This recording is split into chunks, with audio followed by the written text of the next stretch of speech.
कोयला खदान राष्ट्रीयकरण और निजीकरण की साजिश। भारत का कोयला खदान राष्ट्रीयकरण देश की संपत्ति को सुरक्षित और संरक्षित करने का एक महत्वपूर्ण कदम था। यह राष्ट्रीयकरण न केवल भारत की अर्थव्यवस्था को मजबूत कर रहा है, बल्कि देश के विकास में भी महत्वपूर्ण योगदान दे रहा है। इसके बावजूद हाल के दिनों में कोयला खदानों को धीरे धीरे निजी हाथों में सौंपने की साजिश सामने आ रही है।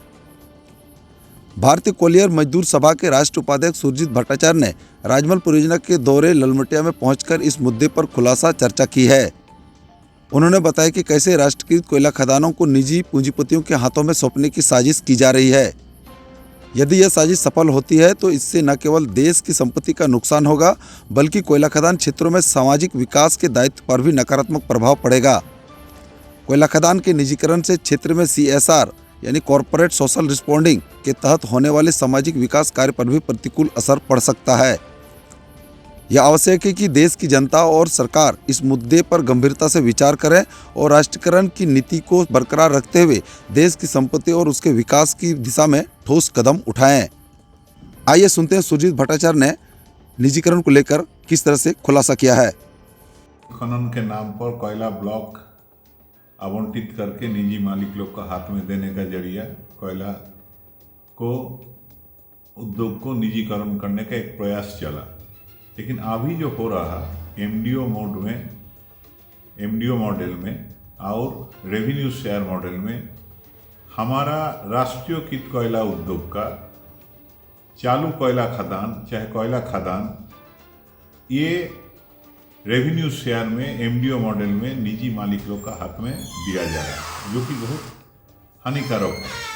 क्योंकि हम लोग अगर पिछला 3 साल का आंकड़ा देखें 2020-21 से लेके 2021-22, 2023-24 लगातार तेज रफ्तार से हमारा कोयला उत्पादन बढ़ रहा। कहाँ 622 था, 704 और 746 मिलियन टन और साल बढ़ते जा रहा है। जब कोयला खदान राष्ट्रीयकरण किया गया था 79 मिलियन टन हमारा देश में कोयला उत्पादन होता था। आज का दिन में वहाँ पर पहुँच गया हमारा 750 मिलियन टन से ज़्यादा। आने वाला दिन में 1 बिलियन टन से भी ज़्यादा उत्पादन करेगा। तो कोयला राष्ट्रीयकरण करने का बाद कोयला उद्योग का मजदूर देश को सेवा किया। देश का औद्योगिकरण को इस मुकाम तक पहुंचाने का लिए ऊर्जा का जो जरूरत है उस ऊर्जा का खपत को पूरा करने के लिए कोयला उत्पादन एक भयानक मुकाम तक पहुंचा दिया। इसका बावजूद भी जरूरत है कि निजी मालिक लोग का हाथ में फिर लौटा दे। हमारा लीज होल्ड एरिया का जमीन, हमारा लीज होल्ड एरिया का अंदर कोयला भंडार, हमारा चालू कोयला खदान हम रेवेन्यू शेयर में निजी मालिक लोग का हाथ में क्यों देंगे? क्या वजह है? जब हिंदुस्तान का राष्ट्रीयकरण करने का बाद कोयला उद्योग में कोयला मजदूर लोग उत्पादन को इतना रिकॉर्ड पे रिकॉर्ड करते जा रहा है और उसी का ऊपर हम लोग भरोसा करके विश्वास रख के हमारा हिंदुस्तान का सरकार भी बोल रहा, हम लोग सभी कोई देशवासी हम लोग फख्र करते हैं कि कोयला मजदूर 1 बिलियन टन तक पहुंचा देगा। तो हमारा लीज होल्ड एरिया का जमीन कोयला भंडार रेवेन्यू शेयर में 100 रुपया का वो लोग कोयला बेचेगा और 4 रुपया 69 पैसा हमारा ECL को देगा। चाहे कोई जगह 100 रुपया का कोयला बेचेगा 8 रुपया 29 पैसा हमको रेवेन्यू देगा। सोशल रिस्पॉन्सिबिलिटी क्या रहेगा? सामाजिक जिम्मेवारी क्या रहेगा? आज राष्ट्रीयकृत कोयला खदान है, राष्ट्रीय मजदूर है, राष्ट्रीय उद्योग है बोल के सामाजिक आर्थिक तरक्की के लिए ये लोग का जिम्मेवारी है। जब निजी मालिक लोग का हाथ में चला जाएगा तो मजदूर लोग का क्या जिम्मेवारी निभाया जाएगा? कौन कसूरवार होगा? क्या वेतन बोर्ड होगा? क्या तनख्वाह होगा? क्या सुरक्षा का विधि होगा? क्या सामाजिक विकास होगा? ये कई सारी जो सवाल है, बुनियादी सवाल है, ये सवाल तो है।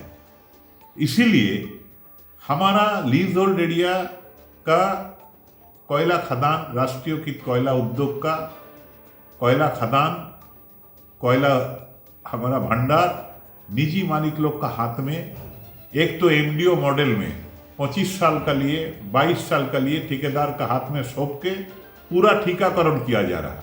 यानी कि स्थायी मजदूर का जरूरत नहीं है। 25 साल से ठेकेदार के द्वारा उत्पादन होगा कोयला, माने परिवहन भी वो लोग का द्वारा होगा। ये हुआ MDO मॉडल। और रेवेन्यू शेयर तो एकदम प्रत्यक्ष तौर पर निजीकरण, दोनों ही निजीकरण है, लेकिन रेवेन्यू शेयर प्रत्यक्ष तौर पर एकदम निजीकरण, लीज में वो लोग को निजी मालिक लोग का हाथ में दे दिया जा रहा है और वहां से हमारा राष्ट्रीय उद्योग कोई भी हो, ईसीएल बीसीसीएल को वहां से हटने पड़ रहा, मजदूर समेत हटने पड़ रहा। आने वाला दिन में निजी मालिक लोग क्या करेगा कोई ठिकाना नहीं है। तो हम कहें हमारा राष्ट्रीय उद्योग, राष्ट्रीयकृत कोयला उद्योग को, राष्ट्रीयकृत कोयला खदान को निजी मालिक लोग का हाथ में जाने देंगे? ये तो उचित नहीं है। रिकॉर्ड तो वो नहीं बोलता है, जबकि हम लोग देश को सपोर्ट किया, देश का तरक्की के लिए हम लोग का योगदान है, भरपूर योगदान है। तो हमारा राष्ट्रीयकृत कोयला खदान का मजदूर क्या गुनाह किया, क्या जरूरत आज महसूस हुआ ये हमारा जमीन, हमारा लीज होल्ड एरिया का जमीन, हमारा कोयला खदान, कोयला भंडार निजी मालिक लोग का हाथ में दे देने पड़ेगा? क्यों? जो लोग दे रहा पॉलिसी बना के, ये लोग तो अपना जो ऑर्डर है 16 फरवरी 2022 में अंडर सेक्रेटरी कोल हिटलर सिंह, उनका एक ऑर्डर है, हमारे पास भी है। वो ऑर्डर में साफ लिखा हुआ है डिसकंटिन्यूड, अबैंडन्ड, क्लोज्ड और सस्पेंडेड माइंस को देने का विचार होगा। यहाँ पर तो चालू कोयला खदान, एक एक एरिया का जो सबसे ज्यादा उत्पादन कर रहा है वो कोयला खदान भी निजी मालिक लोग का हाथ में दे दिया जा रहा है।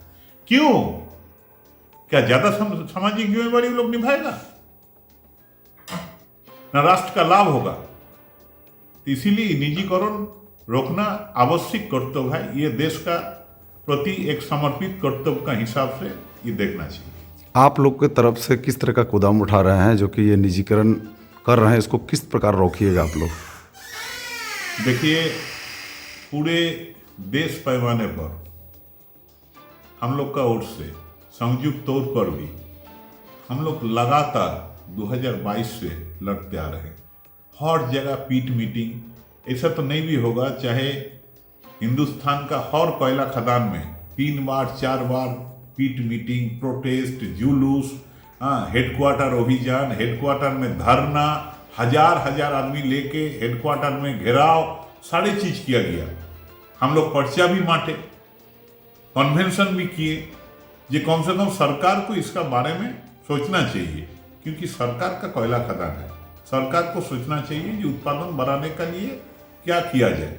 उसका बदले ये सॉल्यूशन नहीं हो सकता कि निजी मालिक लोग का लड़ाई हम लोग को चल रहा, लड़ाई चलेगा। हम लोग सब कुछ किए और अभी भी लड़ाई चलेगा, क्योंकि ये हम लोग नहीं कर सकते। पुरखों का किया हुआ आंदोलन का जरिया जो कोयला उद्योग राष्ट्रीयकरण हुआ, और वही राष्ट्रीयकृत कोयला उद्योग और कोयला खदान और कोयला भंडार को निजी मालिक लोग का हाथ में सौंप के अगला पीढ़ी को गुलाम बनाने का जो साजिश, ये पॉलिसी हम लोग मानने वाले नहीं है।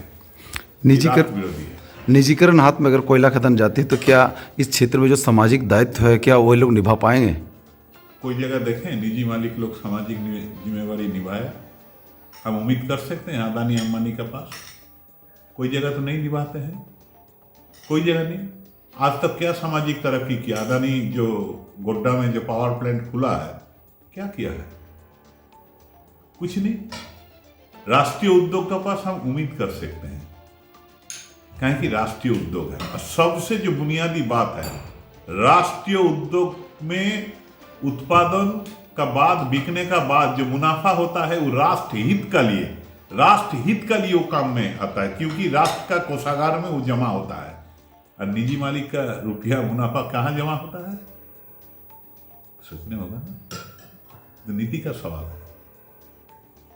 मजदूर संगठन को क्या बोलना चाहेंगे इस राष्ट्रीयकरण जो निजीकरण के हाथों में सौंपा जा रहा है? देखिए, एक चीज हम बोलेंगे, ये हम लोग सभी को ही जानते हैं, राष्ट्रीय बैंक में हम लोग रुपया रखते हैं कि इत्मीनान से। हम लोग जानते हैं 1969 में बैंक नेशनलाइजेशन हुआ, राष्ट्रीयकरण हुआ ना, LIC हुआ, हमारा रिजर्व बैंक बना 52 में। कोयला उद्योग का जो राष्ट्रीयकरण हुआ, आज राष्ट्रीयकृत कोयला उद्योग है बोल के प्रोडक्शन उत्पादन इस मुकाम तक पहुंचा है। इसलिए सबको इकट्ठा होके हमारा पुरखों के किया हुआ जो संघर्ष, जिसका नतीजा था, जिसका कुर्बानी के बदौलत कोयला उद्योग को राष्ट्रीयकरण करने पड़ा भारत सरकार को, वही कोयला उद्योग का वो निजी मालिक लोग का हाथ में चला जाएगा, फिर हम लोग गुलाम बन जाएगा। इसलिए सबको जरूरत है इकट्ठा होके, जो हमारा राष्ट्रीयकृत कोयला खदान, कोयला उद्योग का लीज एरिया का जमीन, कोयला भंडार किसी कीमत में निजी मालिक लोग का हाथ में नहीं जाए। ये रोकना आवश्यक कर्तव्य होना चाहिए।